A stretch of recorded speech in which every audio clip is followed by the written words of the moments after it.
Okay, I made part 2.5. It's because it's a little side story I wanted to do. Think of this as a filler episode. The reason I want to do this is because since I want to make Note have like a son like Gohan, I want to make Gohan exist, so that's why I have to make this part. So to do this, we're gonna add another Saiyan. Anyway, this is how we start. After the defeat of Piccolo Jr., Note decided like she's gonna make her own house since she wants to live somewhere. I mean, she's not gonna live in Kami's house or anywhere. So during these like 1 year, she at least train way harder. And since that's all she does, she wants to want to train.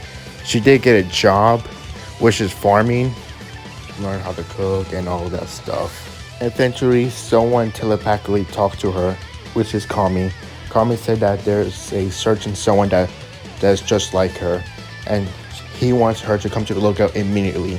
Note just turned off everything in her house and went to fly to the lookout. Kami said that there's another person with a tail just like her, and seemingly around Town there's a giant great ape monkey attacking the city, which Note is actually pretty shocked by this.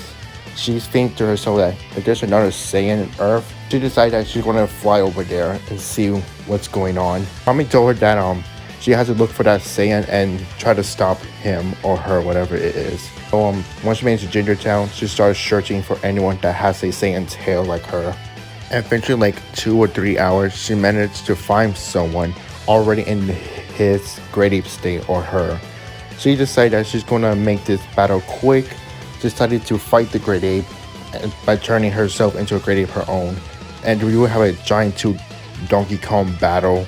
And eventually, one of them became the top dog, which is Note. She able to rip his tail off since she has much better control and power. Once the battle is over, they both de-transform back since the artificial moon has been destroyed. Yeah, this Saiyan used the artificial moon to throw it to the sky to transform. Once the Saiyan is unconscious, Note walked up to him, asking him that why would he transform into a great ape, which he replies that he was actually trying to stop a bank of robbers since he was too weak to fight them. So he decided that he wanted to transform into a great ape, but he realized that he couldn't even control that power. But he tried to risk it, but he's ended up killing other innocents. Note just sighed and said that she could help him control the great ape form if she promised him that she would train each other, which he would agree. Which he said his name is Beat, which Note replies her own name. The two will laugh it off. This will happen. Say that she could just revive everyone with Dragon Balls, which Beat is confused with what Dragon Ball are, which she explained what it is. So they two will fly off, tell Kami what happened, which Kami is relieved that they're able to work this out without solving anything bad. Well, they do have to gather the Dragon Balls, which Beat will help out finding Dragon Balls with Note. So the two will fly off, go to Bulma's place, get the Dragon Ball Raider, and begins to fly out. And while that, the two get to know each other more, and they both have like some feelings each other after more talking and more adventure they have their own. Eventually, the last Dragon Ball will be in a castle, which since I wanted this water to be a little bit longer. Let's say that the villain who has the last Dragon Ball will be Garlic Jr. Sorry about that. Garlic Jr. will order his men to attack the strangers, but Beat and Note are able to defeat them pretty well. Garlic Jr. transforms, attempting to attack them, knowing that they have the 6 Dragon Balls. He could use the Dragon Balls to wish to become immortal. But Beat and Note are able to take him down, at least a little bit difficulty, but with strategy and teamwork, they're able to defeat him.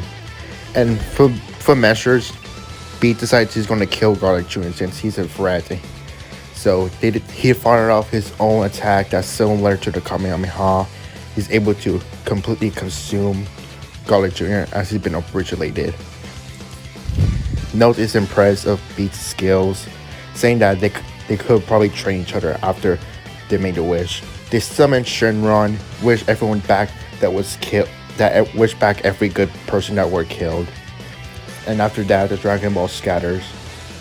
Note and Beat will even have more feelings. They even confess their love to each other.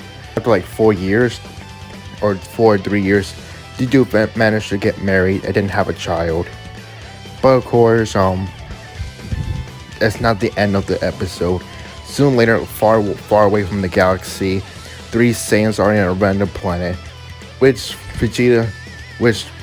these three Saiyans are known as Vegeta, Nappa, and Raditz. Vegeta is born of Raditz weakling, since he's so weak in comparison, he couldn't even keep up with them. And he decided he wants to kill Raditz. Raditz begs Vegeta not to kill him. He said that he could probably get another Saiyan with him, his sister, Note, which Nappa surprised that he even have a sibling, which Raditz said he will promise that he's just going to get her, and then he'll prove that he's not weak. Vegeta thinks about it and he agrees, but if he couldn't come back at least 2 years, Vegeta and Nappa's going to find Raditz and kill him. Which Raditz panicked, and he said he's going to promise that he'll be good. He'll go to his pod and then make his way towards Earth, and we end this short what if.